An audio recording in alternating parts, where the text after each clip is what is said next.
गुरु प्यारी साध संगत जी, नमस्कार जी। आप सब कैसे हो?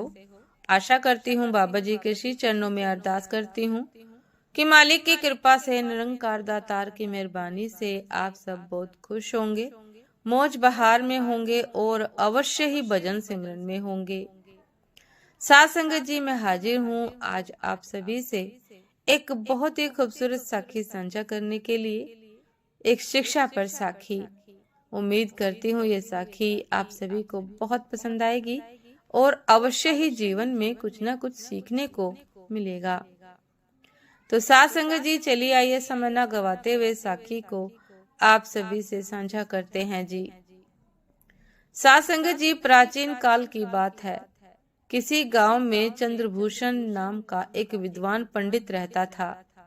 उसकी वाणी में गजब का आकर्षण था। वह भागवत कथा सुनाने में निपुण था।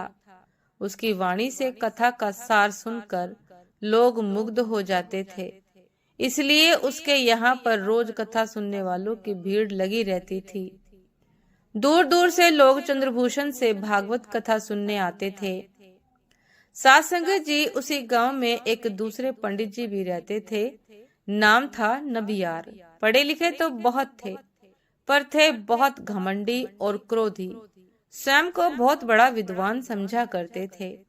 सोचते थे, कहाँ ये कल का छोकरा चंद्रभूषण जो अटक अटक कर कथा पढ़ता है, और कहाँ मैं, शास्त्रों का मर्म जानने वाला विद्वान पंडित।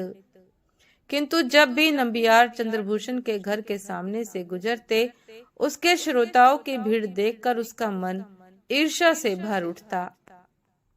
वह मन ही मन सोचते, यह चंद्रभूषण क्या जादू करता है कि इसके यहाँ दिनों दिन श्रोताओं की भीड़ बढ़ती ही जा रही है।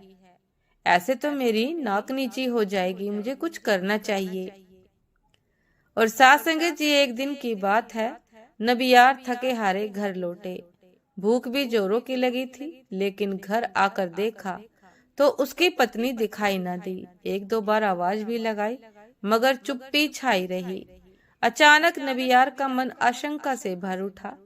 कहीं मेरी पत्नी चंद्रभूषण के यहाँ कथा सुनने तो नहीं चली गई? ईर्ष्या और क्रोध से नबियार के नथुने फड़कने लगे। एक एक पल उसे 1000 घंटे के बराबर लगा। जब रहा ही नहीं गया तो वह चंद्रभूषण के घर की ओर चल दिया। साथ संगत जी, चंद्रभूषण के दरवाजे पर पहुंचकर नबियार ठिठक गए। वहां श्रोताओं की अपार भीड़ थी। सब मंत्रमुग्ध होकर कथा सुन रहे थे। नबियार ने देखा कि श्रोताओं के बीच उसकी पत्नी भी बैठी है। बस फिर क्या था, उसका क्रोध भड़क उठा। वह दंदनाते हुए चंद्रभूषण के आसन के पास पहुंच गए और चिल्लाकर बोले कि चंद्रभूषण, तुम दुनिया के सबसे बड़े मूर्ख हो, और तुमसे बड़े मूर्ख ये सारे लोग हैं जो यहाँ इकट्ठा होकर तुम्हारी बकवास सुनते हैं। नबियार की बात को सुनकर चंद्रभूषण आश्चर्य में पड़ गया। कथा बीच में ही छूट गई। सारे श्रोता नबियार को भला बुरा कहते हुए अपने अपने घर लौट गए। साथ संगत जी, घर पहुंचकर बाकी बचा कुचा गुस्सा नबियार ने अपनी पत्नी पर निकाला और बोला कि क्या जरूरत थी तुम्हें वहां जाने की? क्या मुझसे बड़ा विद्वान है वो चंद्रभूषण? मेरे पास शास्त्रों का भंडार है, मगर तुम्हें कौन बताए? लगता है तुम्हारी खोपड़ी में तो बुद्धि ही नहीं है। साथ संगत जी, आज अपने पति के व्यवहार के कारण पत्नी पहले से ही दुखी थी, तो पलट कर बोली, क्यों अपने मुंह मियाँ मिट्ठू बनते हो? तुम ऐसे ही बड़े हो तो चंद्रभूषण की तरह इतने लोगों को इकट्ठा करके दिखाओ, मैं तुम्हारे ज्ञान को मान लूंगी। मैं तो तुम्हारी जली कटी रोज सुनती हूँ, पर अब तुम दूसरों को भी अपमानित करने लगे हो। तुम्हें कोई और काम नहीं सिवाय ईर्ष्या के? इतना कहकर तिल मिलाती हुई नबियार की पत्नी भीतर चली गई। साथ संगत जी, उस रात दोनों में से किसी ने भोजन नहीं किया। पत्नी तो थोड़ी देर में सो गई, पर नबियार की आंखों में नींद नहीं थी।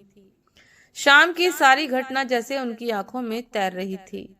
रह रह कर उसी घटना के बारे में सोचते रहे। आखिर मैंने चंद्रभूषण का अपमान क्यों किया?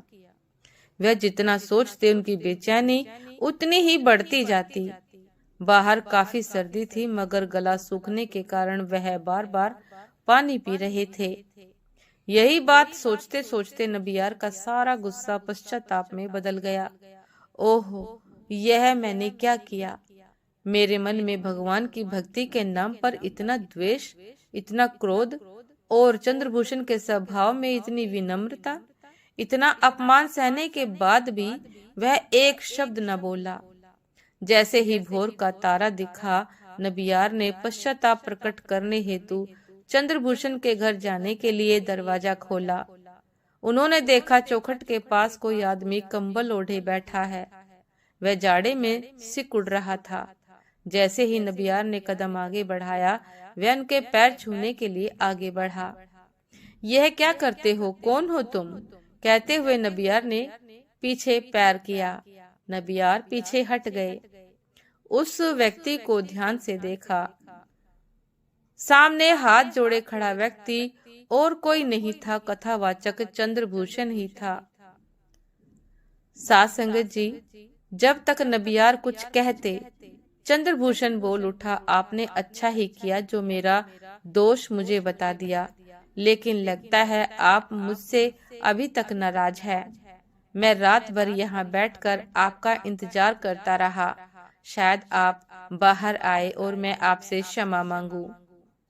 साथ संगत जी, नबियार तो पहले से ही लज्जित थे। उन्होंने लपक कर चंद्रभूषण को अपने गले से लगा लिया और बोले कि भाई, दोष मेरा है, तुम्हारा नहीं। मैं घमंड में अंधा हो गया था। तुमने अपनी विनम्रता से मेरा घमंड चूर चूर कर दिया। सच कहता हूँ, तुमने मेरी आंखें खोल दी। साथ संगत जी, वास्तव में यदि विनम्रता न हो तो ज्ञान भी नष्ट हो जाता है। यदि विनम्रता न हो तो ज्ञान भी नष्ट हो जाता है। क्रोध पाप का मूल है। क्रोध मिटावत मान, क्रोध कभी न कीजिए, या में नरक निधान। इसलिए साथ संगत जी, क्रोध से, ईर्ष्या से, द्वेष से बच कर रहिए, क्योंकि ये सारी चीजें मूल, पाप का मूल है और हर ज्ञान को मिटा देती है। जो कुछ ज्ञान थोड़ा बहुत हमारे भीतर होता है, उसको भी हर लेती है। क्रोध हमारे भीतर समावित हर अच्छी चीज को नाश कर देता है, खा जाता है। इसलिए सदैव क्रोध से, अहंकार से, ईर्ष्या द्वेष से बच कर रहिए, क्योंकि सच्चा साधु, सच्चा संत वही है जो इन चीजों से बच कर रहे, इन चीजों पर विजय प्राप्त करने का निरंतर प्रयास करे। क्योंकि साथ संगत जी, ये पूर्णता तो नष्ट शायद नहीं हो सकती है, लेकिन हम कोशिश अवश्य कर सकते हैं कि हम काम, क्रोध, मद, लोभ, ईर्ष्या, द्वेष से बच कर रहें। सदैव भजन सिमरन करते रहें, मालिक से अरदास करते रहें कि हे मालिक, हे सच्चे पातशाह, मेरे भीतर के क्रोध को, मेरे भीतर के अहंकार को, मेरे भीतर के ईर्ष्या द्वेष की भावना को मूलतः नष्ट कर दे, ताकि मेरा मन भजन सिमरन में स्थिर हो सके, मेरे मन में दूसरों के लिए प्रेम जागृत हो सके, मेरे मन में विनम्रता आ सके। साथ संगत जी, विनम्रता सर्वश्रेष्ठ है। विनम्रता से ही आप ज्ञान को प्राप्त कर सकते हो।